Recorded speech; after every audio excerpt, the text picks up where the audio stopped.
हमने सुना है आप बहुत अच्छा गाना गाती हो।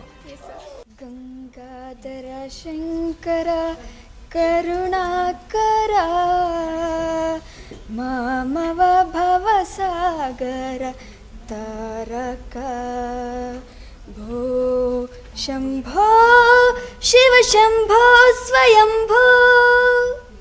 वाह। तो मालूम है आपको कि मैं काशी का सांसद हूँ, इसलिए शंभू को याद किया।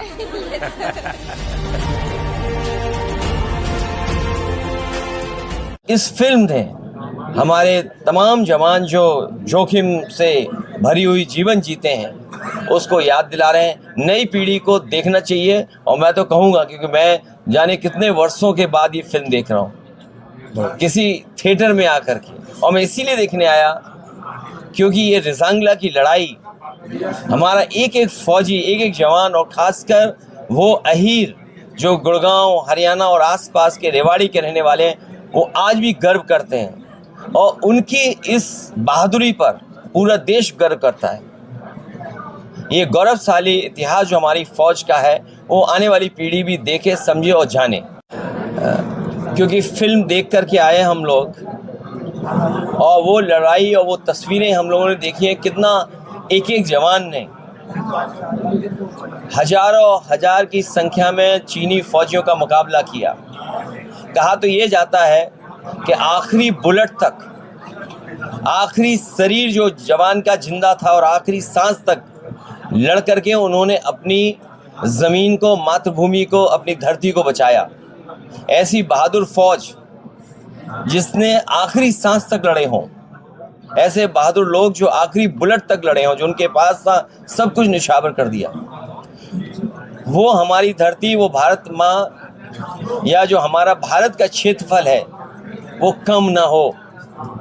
और ये सवाल कई बार उठा कि हमारा क्षेत्रफल जो भारत सरकार जिसका आंकड़ा रखती है उसे कम से कम बताना चाहिए कि हमारे भारत का क्षेत्रफल पहले क्या था, आज क्या है। सेकुलरिज्म तो भूल जाओ इनसे, सेकुलरिज्म की परिभाषा ही नहीं जानते हैं। सुना है कि प्रेम्बल पढ़ रहे थे, प्रेम्बल में सबसे बड़ी बात है सोशलिस्ट कंट्री हो, सेकुलर कंट्री हो, डेमोक्रेटिक कंट्री हो। इनकी सरकार में न सोशलिस्ट बचे हैं न सेकुलरिज्म बचा है, और अब एसआईआर ला करके हमारे लोकतंत्र को भी खतरा पैदा कर दिया है। पीडीए से घबराए हुए लोग हैं। हर पीड़ित, हर दुखी, हर अपमानित व्यक्ति हमारे साथ है। पिछड़े, दलित, आदिवासी, अल्पसंख्यक भाई, हम उनके साथ हैं। इसलिए पीडीए के लोग पीडीए के साथ पीडीए की सरकार बनाने जा रहे हैं। सरकार इसलिए बना रही है कि 27 का जनता उन्हें डिटेंशन उसमें भेज देगी।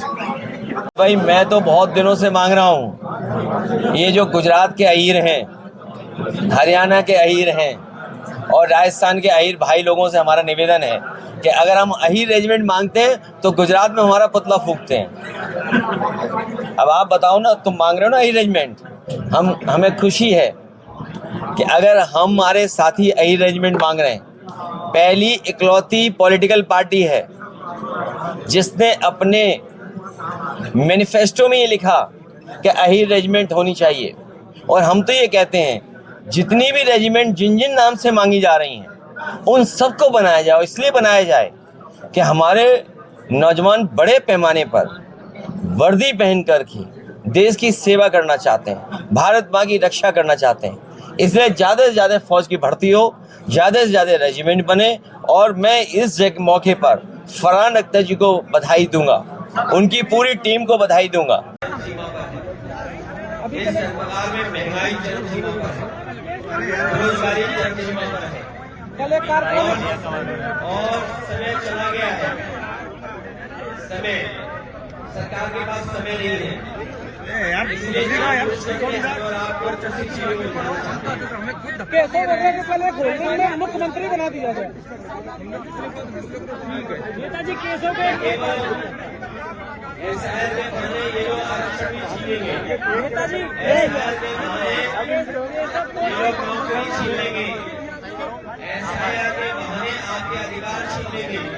बाबा साहेब भीमराव अम्बेडकर जी ने जो हमें अधिकार दिए हैं उनको अधिकारों को छीनने की साजिश है। कि दलित भाई है, पिछड़े हैं, अल्पसंख्यक है, आदिवासी भाई हैं, उनको बाबा साहब भीमराव अम्बेडकर जी के माध्यम से जो अधिकार मिले उनको छीनने की तैयारी है शायद के बहाने। ये सभी लोग अपना वोट बनवा रहे हैं और सरकार और इलेक्शन कमीशन, हम तो बीएलओ जो जान गई जिन बीएलओ की उनको 2 लाख रुपए दे रहे हैं। चुनाव आयोग जिनसे काम ले रहा है उनके अगर जान गई परिवार में तो सरकारी नौकरी दें और 1 करोड़ से उस परिवार की आर्थिक मदद। नेताजी अगले दिन कल एक कार्यक्रम था।